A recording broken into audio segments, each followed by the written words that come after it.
So a little birdie told me that y'all want to hear some chisme about MetroPCS shit. And if you don't know what that is this like phone carrier service that I don't know if it's in service anymore. But I worked there when I was 17. And let me tell you about the horror story of working at MetroPCS shit. So at the time, I had just finished a job working at McDonald's, which is a whole other experience. Which honestly I thought was pretty fucking funny. But I think I have some customers, so give me 1 second. And yes, I am recording this at work, so what are you gonna do about it? Oh, actually, never mind. Oh, never mind. They're not coming. So the funny part is that I was looking for a job, and then one of my like family members told me like, hey, like I know this manager that works at MetroPCS, like you should apply. So I applied and I got hired. She did like 2 interviews, and like I was like, oh, like how do you make money in here? And it's all about commission, so I had to like sell phones to get like $5-10, and then that would be added to my check. So every week, every 2 weeks, my check was like, sadly, like maybe like $600 every 2 weeks. I was getting paid like what, like 11 an hour, which was nothing.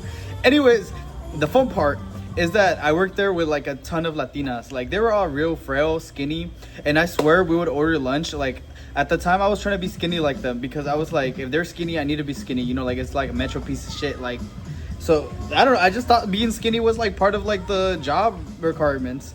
We would order Subway, we would order Wendy's, and they would literally like take a bite from the sandwich and be like, "Ooh, I'm too full. I'm gonna save it for later," and they would just throw the food away at the end of the day. And it made me self-conscious because I'm over here eating my whole meal with my fries, and I'm just like, "Fuck, I'm a fat ass." Like, what? You know? It was just funny. But okay, so like after working there for a while, obviously there was like a top dog, and it was this one girl. She was so skinny. She was like to the point where it was like a little scary. But she was really cool. She was like one of my favorites. And we got along pretty well. So like we ended up selling a lot of phones. And yeah, we got robbed. So we got robbed by a guy with a stick. So a lot of homeless people would come in there. And there was this like really tall like African American guy. And he would just go in there and listen to Billie Eilish on the little like sample phones. And like the owners always let him. And one day we had like a family in there. And he just started smacking everything with a long stick. Like this stick was like 4 feet tall. Like it was a long stick. And he just started like hitting the las vitrinas, like the shelves. He stole headphones, and I was clicking the little button because they were like, oh, like if you, in the case of an emergency and you ever need to call the police, click this little button. And I clicked it like 1,000 times, and the police never came.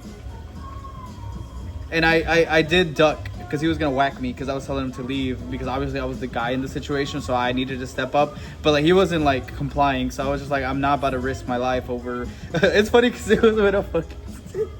It was a stick. But anyways, like I know that would have hurt. That would have hurt. But anyways, yeah, we got robbed and it was hilarious. And then I had to end up calling the police after. And that was just one of the funnier aspects. Another thing was like the creepy older manager dude. I remember one time, which was super weird. He had my paycheck and they used to give me like the checks, like the paper checks, kind of like this. So like it was like the end of the week.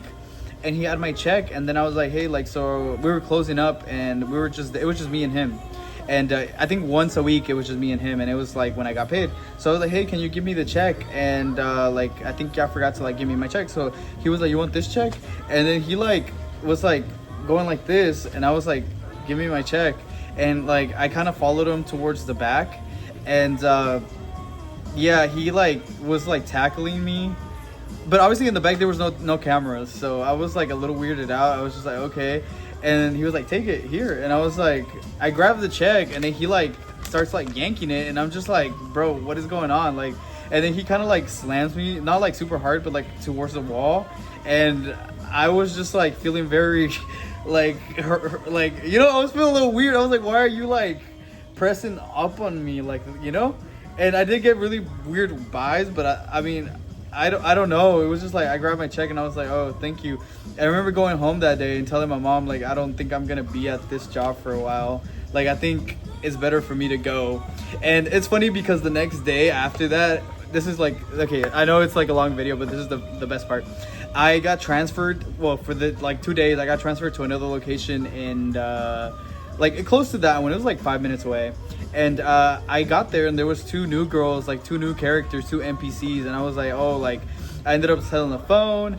And I see that they have like a big Wingstop bag, and it was full of like alcoholic beverages. So they were like super wasted while working, and I was just looking at them like, are y'all okay, you know? And it was really funny, right? So I was just like, oh, I thought that was funny. But the thing is, I called that guy, that like the weird guy, and I was like, hey, like they were low-key like drunk, because I didn't know he was like a family member to like the owner of the MetroPCS, you know? So like I was just like, hey, yeah, like it was really weird, like I don't want to go back there, like I'm good, like I don't want to work at that location anymore. And turns out he snitched on them, so like they hate me, and they were like sending me all like these like oh, we're gonna get our boyfriends to beat the fuck, like, you know, like this and that, and I'm just like, okay, you know, and I just never went back. Yeah, so it was a very interesting job. I will say that like it wasn't my favorite. I probably will like prefer Chick-fil-A. I've had like over like 20 jobs since I was like 15 till I was like 20 before I started my business. I had so much job experience, it's crazy. I was brincando como canzones de PUTA, like. But yeah, it was. I feel bad for the girls. I didn't mean to snitch on them. I didn't think he was gonna say something. I was just kind of like, I don't want to go back to that environment because I guess he's like chismoso, like damn. But yeah, it was like super funny, and between that, getting a little harassed and getting beat with a stick, don't work at MetroPCS. It's not that fun, you know? Don't forget to follow, don't forget to subscribe, and thank you so much for watching. I know I'm just kind of yapping, but you know, we could be besties on here, you know, like, hey, like, los quiero. And don't forget to follow me on TikTok, Marco the Mexi with double I. And there's Instagram, but right now I'm disabled because I don't like people right now. I don't want to see people that hurt my feelings, so